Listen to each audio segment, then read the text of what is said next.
الحمدللہ رب العالمین والعاقبۃ للمتقین والصلاة والسلام علی خیر خلقہ محمد وآلہ واصحابہ اجمعین آمین برحمتک یا ارحم الراحمین۔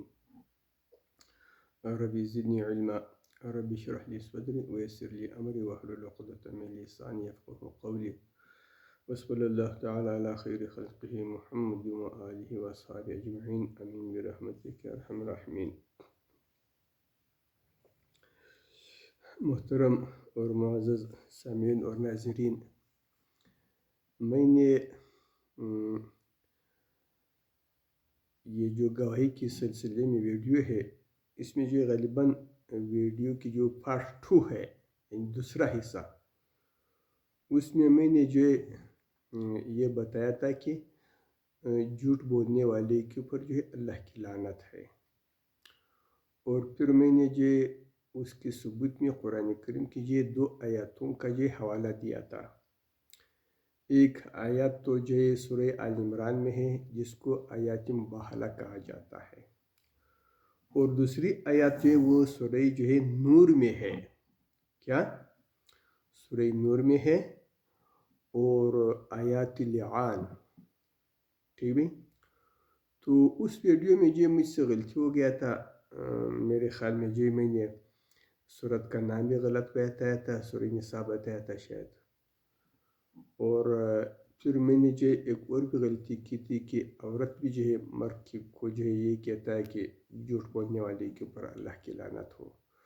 تو آج میں جو ہے اپنے اس غلطی کو درست کرنا چاہتا ہوں، وہ یہ ہے کہ وہ آیات لعان جو ہے سورہ نور میں ہے، ٹھیک ہے بھائی۔ اور جو آیات میں آپ کے سامنے پڑھنا چاہتا ہوں اس کا نمبر ہے 7۔ اس میں جو ہے شوہر لعان کے وقت یہ کہتے ہیں وَالْخَامِسُةُ أَنَّ لَعْنَةَ اللَّهِ عَلَيْهِ إِنْ كَانَ مِنَ الْكَاذِبِينَ۔ پانچویں جو ہے بار شوہر کہے گا کہ اللہ کی لعنت ہو اس کے اوپر اگر وہ جھوٹ بول رہا ہو، ٹھیک ہے بھائی۔ بس یہ ہے بات، مزید جو ہے عورت کی طرف سے ایسی کوئی بات نہیں ہے، ٹھیک ہے بھائی۔ بہرحال یہ بات تو درست میری جو ہے ثابت ہو گئی ہے کہ جھوٹ بولنے والے کے اوپر جو ہے اللہ کی لعنت ہے۔ یہاں پہ اللہ جل شانہ نے خود بتایا ہے کہ لعان کے وقت شوہر جو ہے یہ کہے ان لعنت اللہ علیہ ان کان من الکاذبین، اگر میں جھوٹ بول رہا ہوں تو اللہ کی لعنت مجھ پہ ہو، ٹھیک بھائی۔ تو یہ جو ہے بات میں آپ کو یہ بتانا چاہتا تھا، غلطی مجھ سے ہو گئی تھی تو اس غلطی کا جو میں نے اصلاح کر دیا، ٹھیک ہے بھائی۔ اچھا بھائی، اب دوسری بات جو ہے میں یہ بتانا چاہتا ہوں کہ گواہ جو ہے اس کو احتیاط کرنا چاہیے کہ ظلم پر گواہ نہ بنے۔ کیا؟ ایسے جو ہے معاملہ جس میں جو اس کو گواہ بنایا جا رہا ہے، لیکن اس کو معلوم ہے کہ یہ ظلم کی بات ہے، یہ ظلم کر رہا ہے، تو اس کو چاہیے کہ گواہ نہ بنے، ٹھیک بھائی۔ اس کو چاہیے کہ گواہ نہ بنے۔ اس بارے میں جو ہے میں آپ کو بخاری شریف سے بخاری شریف سے جو ہے رسول اکرم صلی اللہ علیہ وسلم کی حدیث آپ کی خدمت میں پیش کرنا چاہتا ہوں۔ وہ حدیث اس طرح ہے، یہ جلد اول ہے، صفحہ نمبر 361، ٹھیک بھائی۔ اور اس باب کا عنوان ہے لا یشہد علی شہادت جور اذا اشہد، ٹھیک بھائی۔ تو اس جو ہے میں جو ہے حدیث ہے عن نعمان ابن بشیر، نعمان ابن بشیر سے روایت ہے، قال وہ کہتے ہیں سألت امی ابی، میرے ماں نے میری جو ہے والد صاحب سے جو ہے مطالبہ کیا بعض الموہبت لی من مالہ، میرے والدہ نے میرے والد سے جو ہے مطالبہ کیا کہ آپ اپنے مال میں سے کچھ جو ہے نعمان ابن بشیر کے لیے ہبہ کر دے۔ ثم بدا لہ، پھر میرے والد بھی جو ہے اس پر آمادہ ہو گیا کہ کوئی چیز جو ہے میرے لیے ہبہ کر دے۔ فوہبہا لی، تو اس نے مجھے دے دیا وہ چیز، ٹھیک بھائی. دوسری روایتوں میں آتا ہے کہ وہ غلام تھا، غلام کو جو ہے اس جو ہے نعمان بن بشیر کو اس کی والد نے دے دیا. فقالت لا ارضى حتى تشهد النبی صلی اللہ علیہ وسلم. پھر میری والدہ نے کہا کہ ٹھیک ہے آپ نے نعمان بن بشیر کو تو یہ چیز ہبہ کر دیا، مگر میں اس طرح تسلیم نہیں کرتا ہوں جب تک آپ رسول اکرم صلی اللہ علیہ وسلم کو اس پر گواہ نہ بنا لیں. فاخذ بیدی وانا غلام. تو میرے والد نے میرے ہاتھ پکڑ کر جو ہے لے جانا چاہا رسول اکرم صلی اللہ علیہ وسلم کے پاس، اور میں چھوٹا بچہ تھا. فاتا بی النبی صلی اللہ علیہ وسلم. تو میرے والد نے مجھے رسول اکرم صلی اللہ علیہ وسلم کے پاس لے آیا. فقال، اور جو ہے نبی صلی اللہ علیہ وسلم سے میرے والد نے کہا، ان امہ بنت رواحہ سألتنی بعض الموہبت لہذا. بے شک اس جو ہے لڑکے کی والدہ جو بنت رواحہ ہے، اس نے مجھ سے کہا کہ اس بچے کو کچھ ہبہ کر دو. ٹھیک ہے بھائی، اور میں جو ہے اس بچے کے لیے کچھ جو ہے ہبہ کرنا چاہتا ہوں، اور اس جو ہے ہبے کے اوپر آپ کو گواہ بنانا چاہتا ہوں. ٹھیک بھائی. فقال الک ولد سواہ. تو رسول اکرم صلی اللہ علیہ وسلم نے جو نعمان ابن بشیر کے والد سے پوچھا کہ کیا اس بیٹے کے علاوہ بھی جو ہے آپ کی جو ہے دوسرے بیٹے ہیں؟ قال نعم. تو پھر جو ہے میرے والد نے کہا کہ ہاں میرے دوسرے بھی بیٹے ہیں. ٹھیک بھائی. تو پھر جو ہے رسول اکرم صلی اللہ علیہ وسلم نے کیا فرمایا؟ لا اشہد علی جور. میں ظلم کے اوپر گواہی نہیں دوں گا. کیا مطلب؟ یعنی آپ نے دوسرے بیٹوں کو جو ہے محروم رکھا، اس کو جو آپ نے جو یہ ہبہ دے دیا، تو یہ جو ہے ظلم ہے، اور میں اس ظلم کے اوپر جو ہے گواہ نہیں بننا چاہتا ہوں. ٹھیک بھائی. لہٰذا اس کا جو مطلب یہ ہو گیا، ٹھیک بھائی، کہ ظلم کی بات کے اوپر گواہ نہیں بننا چاہیے. ٹھیک بھائی. اچھا بھائی، اب جو ہے میں آپ کو ایک اور بات بتانا چاہتا ہوں. وہ بات یہ ہے کہ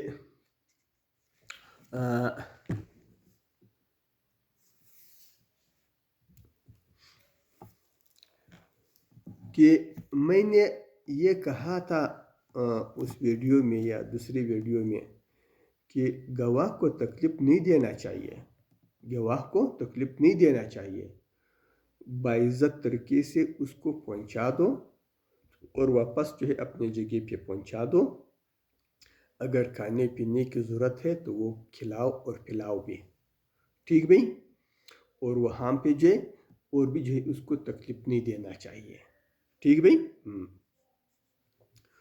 تو یہاں پہ جو ہے وہ آیات میں آپ کو سناتا ہوں جس میں اللہ جل شانہ نے فرمایا ہے کہ تم جو ہے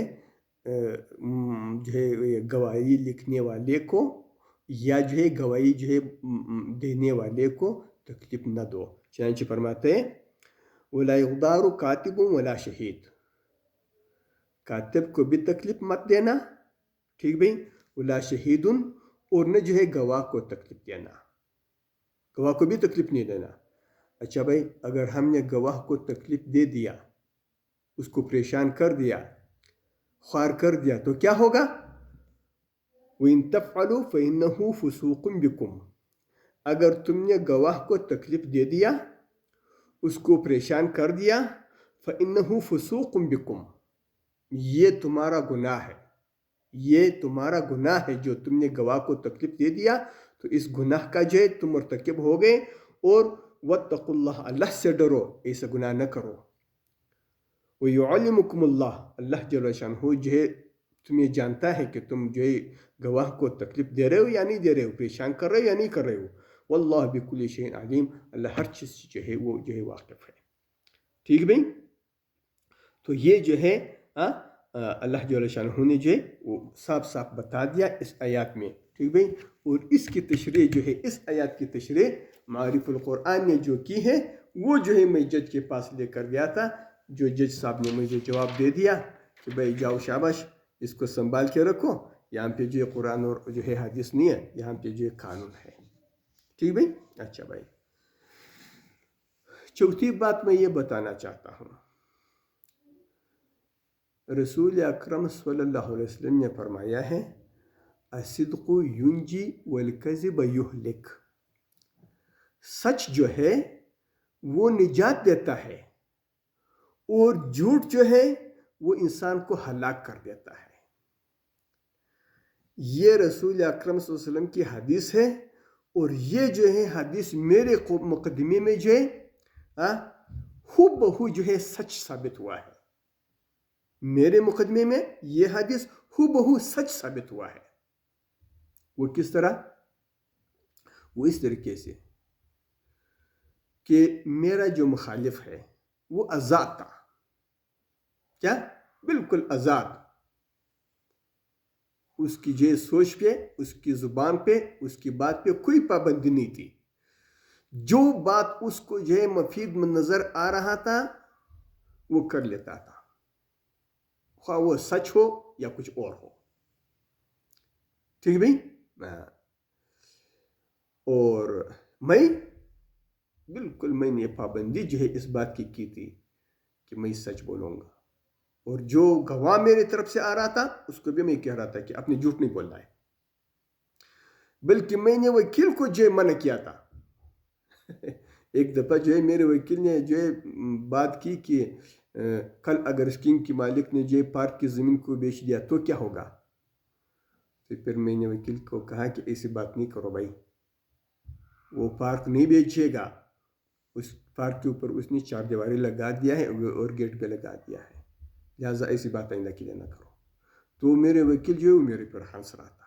میں نے کہا ہنسنے کی بات نہیں ہے بھائی، سچ بولنا ہے، کیا؟ سچ بولنا ہے۔ تو کیا ہوا جناب؟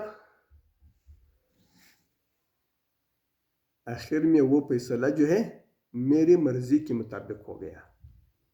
کیا؟ میری مرضی کے مطابق یہ فیصلہ ہائی کورٹ میں ہو گیا۔ میں اکیلا کھڑا تھا، کوئی جو ہے جج میرے ساتھ، وکیل میرے ساتھ نہیں تھا، کوئی وکیل میرے ساتھ نہیں تھا، میں اپنا جو ہے بیان خود کر رہا تھا۔ ٹھیک بھائی؟ اور مخالف کی طرف سے 3 وکیل کھڑے تھے، ایک سپریم کورٹ کا وکیل تھا، اور ایک وکیل ایسا تھا جو سول جج رہ چکا تھا، پھر سینئر جج رہ چکا تھا، پھر سیشن کورٹ کا جج رہ چکا تھا، اب ریٹائر ہو چکا تھا۔ ٹھیک بھائی؟ یہ 2 جج اور ایک جو ہے جونیئر بھی جو جج کھڑا تھا، لیکن جو ہے ساری چیزوں کے باوجود ہائی کورٹ کے جو جج صاحب نے مجھ سے کہا کہ آپ کیا چاہتے ہو؟ میں نے کہا میں یہ چاہتا ہوں۔ پھر مجھ سے جج صاحب نے کہا کہ بھائی اس میں تو آپ کا نقصان ہے، بھائی اس طرح نہیں کرو۔ میں نے کہا مجھے نقصان قبول ہے، بس میں یہ فیصلہ چاہتا ہوں۔ تو جج صاحب نے میرے جو ہے کہنے کے مطابق جو ہے وہ فیصلہ کیا جو میں چاہ رہا تھا۔ اگر میں کوئی اور قسم کا فیصلہ چاہتا تو اس طرح بھی جو ہے فیصلہ کرتا۔ تو اس کا مطلب کیا ہوا؟ الصدق ینجی۔ الحمدللہ میرا جو ہے دنیا بھی محفوظ ہو گیا اور میرا آخرت بھی محفوظ ہو گیا۔ اور جن لوگوں نے جو ہے ہر قسم کی جو ہے باتیں کی تھی تو اس کا دنیا کا کیا بنا اور ان کا جو ہے آخرت کا کیا بنا، یہ جو ہے انشاءاللہ بروز محشر جو ہے پتہ چل جائے گا۔ لہٰذا یہ میں نے اس لیے کہا کہ خبردار، مقدمہ جو ہے جیتنے کے لیے جھوٹ کا سہارا نہیں لو، جھوٹ کا سہارا نہیں لو۔ جھوٹ آپ کو جو ہے ہلاک کر دے گا، آپ کا ایمان بھی چلا جائے گا اور جو ہے مال بھی چلا جائے گا۔ سچ بولو، سچ کے نتیجے میں آپ کا ایمان بھی بچ جائے گا اور آپ کا مال بھی بچ جائے گا۔ آگے بات سمجھے؟ یہ ہے الصدق ینجی والکذب یہلک۔ یہ حدیث جو ہے ہر جمعے کی دن جو ہے عربی خطبے میں مولوی صاحبان جو ہے مسجد میں جو ہے پڑھ رہا ہے، اس کو سن لیجیے۔ یہ بات آپ کو سمجھ میں آ گئی بھائی؟ اب جو ہے ایک اور بات جو ہے میں آپ کی جو ہے خدمت میں پیش کرنا چاہتا ہوں، وہ بھی جو ہے اسی سلسلے سے متعلق ہے کہ گواہی کو جو ہے چھپانا یہ بہت جو ہے وہ گناہ ہے۔ ٹھیک بھائی؟ یہ سورہ مائدہ ہے، ٹھیک ہے بھائی؟ اور سورہ مائدہ میں جو ہے آیات نمبر 106 ہے۔ میں 106 آیات پڑھ رہا ہوں۔ دراصل اللہ جل وعلا شانہ یہاں پہ جو ہے یہ بتا رہا ہے کہ اگر ایک شخص جو ہے گواہی دینا چاہتا ہے تو اس کو کس طرح جو ہے گواہی دینا چاہیے. تو اللہ جل شانہ فرماتا ہے تحبسونہما من بعد الصلاۃ فیقسمان باللہ ان ارتبتم لا نشتری به ثمنا ولو كان ذا قربا ولا نكتم شهادة الله انا اذا لمن الآثمين. نماز کے بعد کیا اللہ جل شانہ کیا فرمایا؟ سورہ مائدہ آیات نمبر 106. ان گواہوں کو جو ہے نماز کے بعد ٹھیک بھائی بلاؤ، ٹھیک بھائی، اور پھر جو ہے وہ اللہ کے جو ہے نام لے کر قسم اٹھائے. ہم اللہ کی جو ہے ذات کا جو ہے قسم اٹھاتے ہیں. کس چیز پر قسم اٹھاتے ہیں؟ کہ ہم جو ہے غلط گواہی نہیں دیں گے. لا نشتری به ثمنا ولو كان ذا قربا، ہم گواہی کے بدلے میں جو کوئی قیمت وصول نہیں کرتے ہیں. ولا نکتم شہادت اللہ، اور ہم اللہ کی گواہی کو نہیں چھپاتے ہیں. انا اذا لمن الآثمین، اگر ہم نے جو ہے گواہی کے بدلے میں کچھ فائدہ وصول کیا یا ہم نے گواہی کو چھپا دیا، انا اذا لمن الآثمین، تو ہم ضرور بضرور جو ہے گناہ گار ہیں. ٹھیک ہے، ولا نکتم شہادت اللہ، ہم اللہ کی گواہی کو نہیں چھپاتے. انا اذا لمن الآثمین، اگر ہم نے گواہی کو چھپا دیا تو ہم ضرور گناہ گار ہیں. پھر اللہ جل شانہ آیات نمبر 108 میں فرماتے ہیں ذالک ادنی ان یأتوا بشہادتی علی وجہہا، یہ جو میں نے طریقہ تم کو بتا دیا کہ گواہ اس طرح گواہی دے دے، یہ اس لیے کہ پھر ممکن ہے، بہت ممکن ہے، قریب ہے کہ وہ جو ہے صحیح طریقے سے گواہی دے دے، وہ گواہ صحیح طریقے سے گواہی دے دے. تو یہ بھی جو ہے آیات کریمہ اس سلسلے میں ہے کہ گواہی کو جو ہے چھپانا نہیں چاہیے، گواہی میں جو ہے اضافہ اور کمی نہیں کرنا چاہیے. ٹھیک بھائی؟ اچھا بھائی، میں نے جو پہلے ویڈیو میں یہ بتایا تھا کہ رسول اکرم صلی اللہ علیہ وسلم نے جو فرمایا ہے کہ اے لوگو، تم میرے پاس آ رہے ہو، ٹھیک بھائی، اپنے مقدمات لے کر، تو یاد رکھو اگر کوئی شخص جو ہے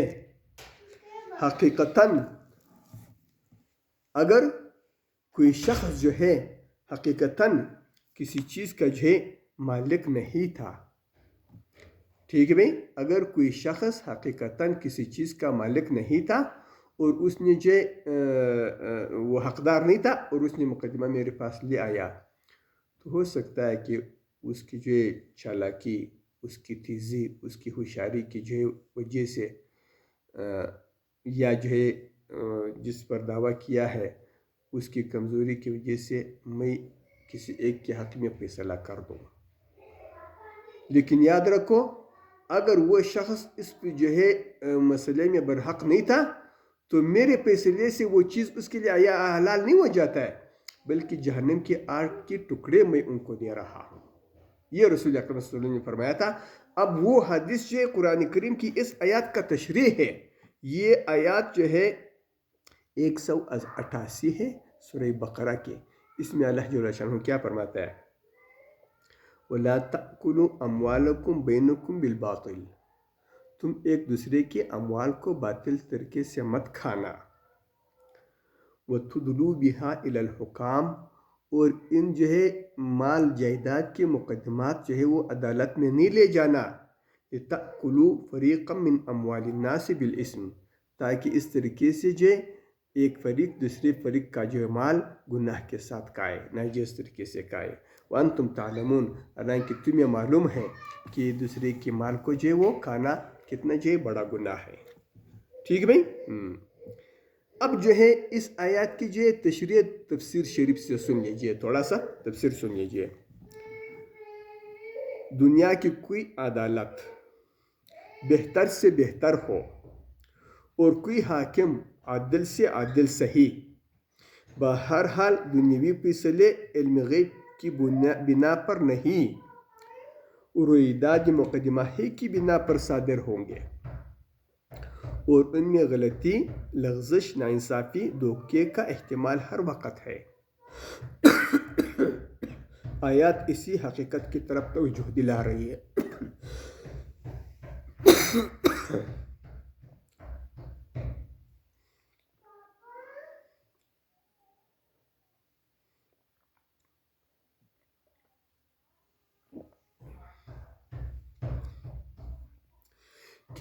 آیات اسی حقیقت کی طرف توجہ دلا رہی ہیں کہ جو حق ہے وہ عند اللہ حق ہی رہے گا، اور جو ناحق ہے وہ اللہ کے یہاں ناحق ہی شمار ہوگا، اگرچہ حکام کا فیصلہ اس کے برعکس ہو۔ قاضی کے فیصلے حق کو ناحق اور ناحق کو حق نہیں بنا سکتے۔ ٹھیک بھائی، قاضی کی فیصلے جو ہیں وہ حق کو ناحق، ناحق کو حق نہیں بنا سکتے۔ اصل شے انسان کی توجہ و لحاظ کے قابل خود اس کا ضمیر اور تقویٰ ہے۔ اصل شے انسان کی توجہ و لحاظ کے قابل جو ہے وہ کیا ہے بھائی؟ خود اس کا ضمیر اور تقویٰ ہے۔ ٹھیک بھائی؟ ہاں، اور یہاں پہ جو عربی سن لیجئے، اعلم ابن آدم ان قضاء القاضی لا یحل لک حراما، قاضی کا فیصلہ آپ کے لیے حرام کو حلال نہیں بناتا ہے، ولا یحق لک باطلا، اور نہ جو ہے باطل کو آپ کے لیے حق بنا سکتا ہے۔ انما یقضی القاضی بنحو ما یرا، قاضی تو جو اس نے سمجھ لیا ہے اسی کے مطابق فیصلہ کرے گا۔ ویشہد بہ الشہود، اور جس طریقے سے گواہ گواہی دے رہا ہے اسی کے مطابق فیصلہ کرے گا۔ والقاضی بشر یخطئ ویصیب، لیکن قاضی جو ہے وہ انسان ہے، وہ خطا بھی کر سکتا ہے اور حق تک پہنچ بھی سکتا ہے۔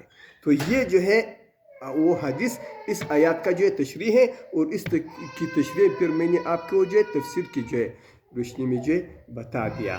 تو انشاءاللہ العزیز یہ جو ویڈیو ہے اگر آپ اس کو جو ہے توجہ سے سنیں گے تو پھر گواہی کے مسئلے میں انشاءاللہ آپ کو کوئی جو ہے دھوکہ، کوئی غلط فہمی نہیں رہے گی۔ وآخر دعوانا الحمدللہ رب العالمین۔